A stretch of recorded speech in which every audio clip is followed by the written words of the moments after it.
Badness in poetry. I think a poem is bad when it lacks a discernible point that sounds like prose. People are led to write a poem because they have been strongly moved by some event. They've experienced a strong emotion, received an insight, and wish to capture the experience in words. What makes a poem cringe? So, poetry often makes even poets cringe because everyone has seen and heard bad poetry so often that form itself becomes taboo, and people are prejudiced against it. So, what ultimately makes a poem bad is the failure of the writer to convey that deep, moving experience to his reader that led him to write this poem. Here are some common flaws in poetry: imperfect or erratic rhymes. A good poem is if it rhymes should either use perfect rhymes throughout or use a clear and appealing pattern of near rhymes. Bad poems try for perfect rhymes and fail. So the second is experience communicate is worthless. Poetry is a form of artistic communication. Poems can use simple, straightforward language to convey clear ideas, or it can use complex, operatic language to communicate vague and even an uncertain concept. That is why magic of poetry and all the forms of art. So how important the author's communication to his or her reader? Why authors need to talk to their readers? Sooner or later, authors need to talk to their readers. An author's success in our digital age depends on two kinds of writing. First, writing your high-quality book, and the second, writing content to motivate readers to press the buy button. So how do authors balance these two kinds of writing to create success? Successful authors can no longer push at readers a monologue message such as, buy my book. The days of one-way communications are over. Pushing a message at consumers doesn't work. Why? People are armed to mute, click off, and trust unsolicited and unwanted messages. So what replaces the push a message approach? Creative, meaningful interaction with your readers. Once people are engaged in a dialogue with you, they have a natural tendency to go deeper in your writing. Personal dialogue with your readers is the powerful first step in guiding their interest toward the ultimate goal of buying and reading the books. Why successful authors need to talk to their readers? Readers make or break an author's success. They write your book reviews and tell their friends how great you and your books are. One single reader can become a valuable connection point to their own larger network, leading their friends back to your books. There is no doubt in my reader's mind that I valued them as an author. You'll see it quickly in the meme. Image plus word. I used to express my authentic connection. This encouraged interaction in my sites and posts. So as an author, you become the center of your own tribe of readers, and by speaking to them, you lead them on the path towards buying your books. So how to write your readers? Find the connection points. When writing your books, keep your readers at the front of your mind. As a writer, you are already talented at shifting perspective and mastering point of view and characters. Use that same skills to go in your reader's mind. When talking your fantastic high-quality book, tailor your content to your readers. When we write for or post a non-specific audience, we tend to speech I-fay, and our message loses relevancy. But an author who personally tells me about his or story brings it to life. When the personal conversation is tailored to me as a listener, I suddenly find myself caring. So also, you can take some time to learn about your audience. Find out what your audience likes, enjoys, and needs. So a surprisingly common mistake many authors make is not knowing who they are writing for.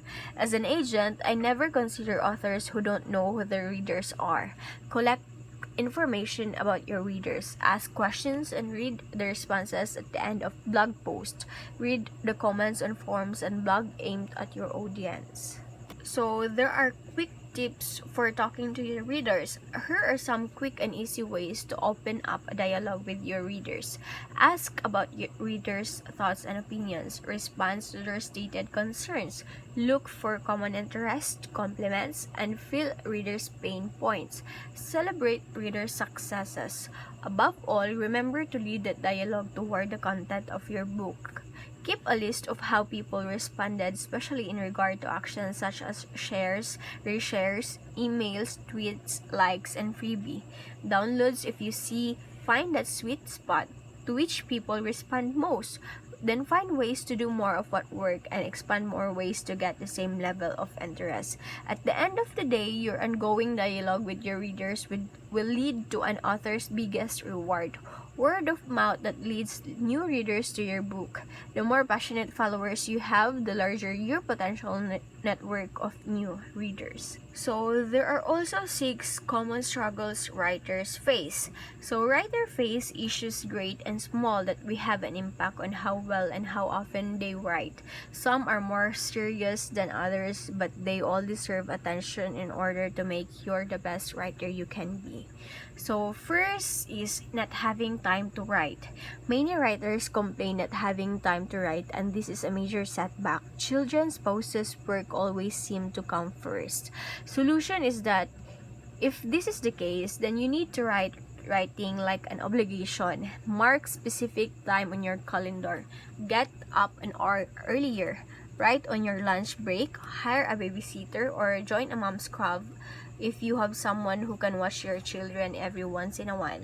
It might even take finding a writing buddy, but you meet up with once a week so that you're held accountable, or instead by taking bits of time here and there, try to blocking one of weekend where you can lock yourself in and write. So second is never enough syndrome. So many writers, published and unpublished, seem to suffer from what is commonly deemed never enough syndrome. This can encompass everything from feeling like you'll never be good enough to wondering if you'll ever have a good idea to feeling like you can never share your work with others because you feel what they'll think. Solution is first reorganize that best-selling authors feel this way too. You're not alone. It's scary to put yourself out there. To start small, find someone you can trust with your writing, a friend, a mentor, a family member, or anyone you can show it to the start. Slowly start showing it to more and more people, or open a book by an author you love. Pick out one single sentence. Really look at words you could have written at that sentence. It's just several words strung together. You can do that. Also, surround yourself with other writers who can help pick you up when you're having a doubts, or attend workshop and conferences so you can constantly feel you're improving your skills. So third is anxiety. Along with never enough syndrome, many writers suffer from anxiety and depression. It can be hard to write when symptoms set in. Just getting out of bed can be a victory. Solution is do whatever self-care you need. Talk to your doctor, a school counselor, or a psychiatrist. Whatever you do, don't add to the weight on your chest by worrying about not hitting your current writing goals. Remember that your mental health is more important and needs to be addressed first, and once it has been, you're in a better place to write. So fourth is rejection. If you are a writer, at some point in your career, you will have to deal with rejection. It usually comes from the agents and editor turning down your book. Solution is find what makes you happy. A chocolate bar, a warm bath, a nice long run. Find the thing that will take the edge of your disappointment. Know that it's not personal. There are so many reasons agents and editors reject a book, everything from already being a client who writes something similar to someone having a bad day and not being in the night frame to mind your work. Generally, you will never know why you were rejected, so don't dwell on it. Instead, always make sure you're writing something new so you've got something else to query or sub if this manuscript isn't the one that lands you or your agent or your editor. More often than you'd suspect, a writer's first manuscript isn't the one that lands them, their agent or editor anyway. So fifth is loneliness. Writers spend all day thinking about talking to characters who are only in their heads. It's a very lonely profession. Solution is join a writer's group. Write at a coffee shop, call your critic partners to chat, go to writing conference, joining Twitter, and discover all the writers on there. All of these can help you recognize you aren't alone out there in writing world.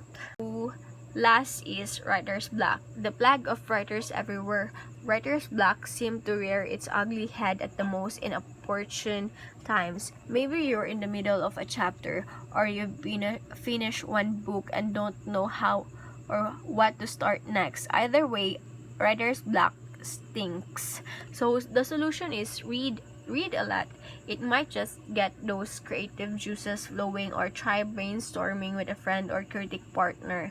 Go for a walk around the block to clear your head, or come back tomorrow after you've slept on it. Don't beat yourself up. The more stressed you are, the less likely you'll become up with a good plot point.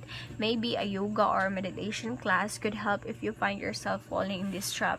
So whatever struggles you face as a writer, you're not alone. There's always hope and help out there. Have other issues you're struggling with or solutions to problems above?